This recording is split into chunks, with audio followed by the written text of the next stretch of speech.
एक मुलाकात ऐसी शख्सियतों के साथ जिन्होंने दिया है अपने जीवन को एक नया मुकाम। रूबरू कराएंगे ऐसी कुछ हस्तियों के साथ एक खास शख्सियत के साथ मुलाकात जयदेव पटेल के साथ नंबर 1 इंडिया न्यूज पर। नमस्कार व्यूअर्स, मैं जयदेव पटेल और आप देख रहे हैं नंबर 1 इंडिया न्यूज। आपका एक बार फिर स्वागत है एक खास शख्सियत के साथ मुलाकात प्रोग्राम में। आज हम बात करेंगे देश में तेजी से बढ़ते साइबर क्राइम।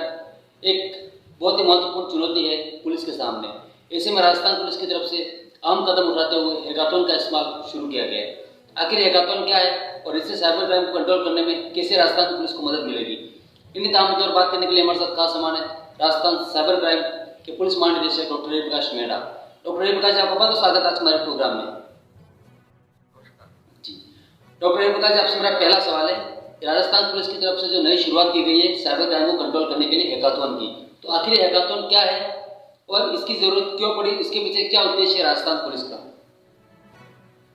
देखिए, साइबर क्राइम का जो अपराध है वो ऐसा अपराध है जिसमें व्यक्ति को अज्ञानता के कारण और कई बार लालच के कारण शिकार होना पड़ता है। तो इस हैकाथॉन का, जिसका अर्थ है कि हम अपने प्रॉब्लम स्टेटमेंट्स बताएं, हमारे पोर्टल पे हमने प्रॉब्लम स्टेटमेंट डाले 2 महीने पहले, और उन प्रॉब्लम स्टेटमेंट्स पे जो बच्चों ने रजिस्टर किया अपने आप को हैकाथॉन में शामिल होने के लिए, उस पे उन्होंने काम करना शुरू किया। और 17-18 जनवरी को यहाँ राजस्थान इंटरनेशनल सेंटर में वो आए और 36 घंटे बैठ के लगातार उन्होंने उसको फाइनल टचेस किए। तो इसके 2 मकसद थे, एक तो जागरूकता फैलाना और दूसरा कोई टेक्नोलॉजिकल सोल्यूशन जो इन प्रॉब्लम स्टेटमेंट्स में पुलिस के प्रॉब्लम स्टेटमेंट्स हैं उनमें कुछ ना कुछ हमें टेक्निकल समाधान निकाल के दे बच्चे। तो ये दोनों ही जो मकसद थे हमारे सफल हुए हैं। काफी जागरूकता फैली है प्रिंट मीडिया के माध्यम से और डिजिटल मीडिया के माध्यम से, सोशल मीडिया के माध्यम से, टीवी आप जैसे चैनल्स के माध्यम से काफी इसमें प्रचार हुआ है। तो आम नागरिक को भी साइबर क्राइम के बारे में जानकारी मिली है, किस किस तरह से साइबर क्राइम हो सकता है, उनको क्या करना चाहिए, क्या नहीं करना चाहिए, ये सारी बातें आम जन तक पहुंचाना बहुत आवश्यक है ताकि लोग सावधान रहे, सचेत रहे। रही बात टेक्निकल सॉल्यूशंस की, तो हमने प्रॉब्लम स्टेटमेंट्स 12 प्रॉब्लम स्टेटमेंट्स दिए थे, उसपे काफी अच्छा काम हुआ है। 20 लाख की टोटल प्राइज मनी हमने दी बच्चों को, जो ओवरऑल फर्स्ट सेकंड थर्ड आए, और हर प्रॉब्लम स्टेटमेंट में भी हमने फर्स्ट सेकंड थर्ड का पुरस्कार कैश पुरस्कार के रूप में दिया है। जी डॉक्टर जयप्रकाश जी, आपने बात करी लगातार तेजी से साइबर क्राइम जो बढ़ रहा है इसको लेकर के, तो ऐसे में साइबर क्राइम जो है उसका जो बदलता जो ट्रेंड है, जैसे पुलिस जो कुछ सोच रही है तो कुछ कार्रवाई करने की कोशिश कर रही है, उससे पहले कहीं कहीं नया ट्रेंड जो अपराधी लोग हैं उसको ढूंढ निकालते हैं या फिर नया ट्रेंड कहीं लागू कर देते हैं। तो ऐसे में बदलते ट्रेंड साइबर का जो है इसको कंट्रोल करने में कहाँ तक मदद मिलेगी हैकाथॉन के इस्तेमाल के बाद? देखिए, जो साइबर क्राइम है वो उसके तौर तरीके और टेक्नोलॉजी बदलती रहती है और लगातार ये डायनामिक बदलता हुआ क्षेत्र है।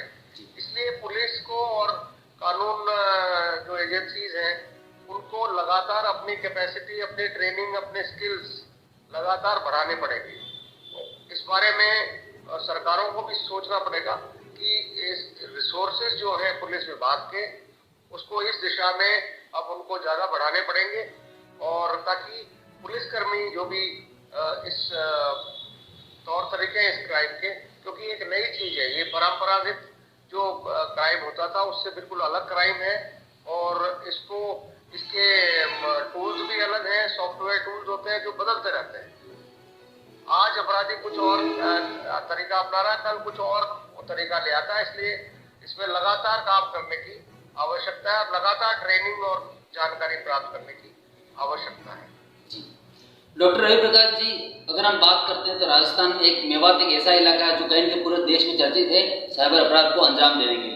तो ऐसे में उन अपराधियों तक कैसे राजस्थान पुलिस कार्रवाई करते हुए बढ़ेगी आगे हैकाथॉन के माध्यम से, और इसको कितनी सफलता मिलेगी? देखिए, जो अपने प्रॉब्लम स्टेटमेंट्स दिए उसमें बहुत सी प्रॉब्लम स्टेटमेंट्स ऐसे हैं जिसमें डायरेक्ट इस तरह की जो समस्याएं अभी हमारे सामने है, जिनका निदान हमारे पास नहीं है, वो प्रॉब्लम स्टेटमेंट्स के मार्फत जो बच्चों ने काम किया है उस पे कुछ सॉल्यूशंस आए हैं, उस पे आगे हम लोग काम करेंगे, उसको और सॉफ्टवेयर के रूप में डेवलप कराएंगे, ताकि आगे आने वाले समय में इस तरह का जो साइबर क्राइम हो रहा है हमारे क्षेत्रों में, विशेषकर हमारे मेवाड़ क्षेत्र में, जो कि काफी विकराल रूप ले चुका है, उनको कंट्रोल करने में इस तरह के जो सॉल्यूशंस आए हैं उनमें निश्चित रूप से आगे मदद मिलेगी। जी डॉक्टर रेणुका जी, आपने कहा कि कहीं न कहीं इस साइबर अपराध को रोकने के लिए सरकार को भी जागरूक होने की जरूरत है। तो इसी दिशा में कहीं के गृह राज्य मंत्री जो है राजस्थान के, उन्होंने यहाँ तक कहा है कि कहीं के जो एक एएसपी जो है उनको कहीं के डिक्लेयर किया जाएगा पर्सनली साइबर क्राइम्स को देखने के लिए। तो ये कितना एक अहम कदम है और कब से इसका डेवलपमेंट होगा ऐसा आप मानते हैं? वो अभी जो उन्होंने वहाँ गृह राज्य मंत्री ने ये जो आदेश फरमाया था, उस बारे में हम प्रस्ताव भेजेंगे राज्य सरकार को, और जो इस तरह की पोस्टें हैं उनका हम लोग सृजित करवाएंगे, और उससे पहले कुछ इस तरह के आइडेंटिफाई करेंगे ऑफिसर्स, और इन एरियाज में उनको पोस्टिंग हम लोग दिलाएंगे। डॉक्टर रेणुका जी, आपसे मेरा एक आखिरी सवाल है कि राजस्थान में जो लोग रहते हैं वो अगर साइबर अपराध के शिकार होते हैं तो ऐसे में राजस्थान पुलिस किस तरीके की कार्रवाई करेगी, और क्या कुछ नंबर भी जारी किया गया है इस अपराध को रोकने के लिए? भारत सरकार के गृह मंत्रालय ने 1930 एक हेल्पलाइन नंबर दिया है जो पूरे देश में चालू है, और जब भी कोई साइबर अपराध किसी व्यक्ति के साथ होता है तो इस नंबर पे एक आपने जो भी पूरी सूचना तुरंत आप जानकारी दें, वहाँ कॉल टेकर जो है वो पूरी डिटेल आपकी नोट करेगा। विशेषकर फाइनेंशियल फ्रॉड में अगर जितनी जल्दी इस नंबर पे आप अपनी डिटेल शेयर करेंगे, उतना जल्दी जो फाइनेंशियल सिस्टम में आपका पैसा वो वहाँ रुक जाता है, वो बदमाश निकाल नहीं पाता। लेकिन अगर देर करते हैं तो ये पैसा वो लोग निकाल लेते हैं, इसलिए जितना जल्दी हो सके इस नंबर पे अपनी डिटेल्स नोट कराएं। डॉक्टर रेणुका जी, आपने हमारे लिए समय निकाला और महत्वपूर्ण जानकारी हमारे साथ साझा करी, उसके लिए आपका बहुत बहुत धन्यवाद।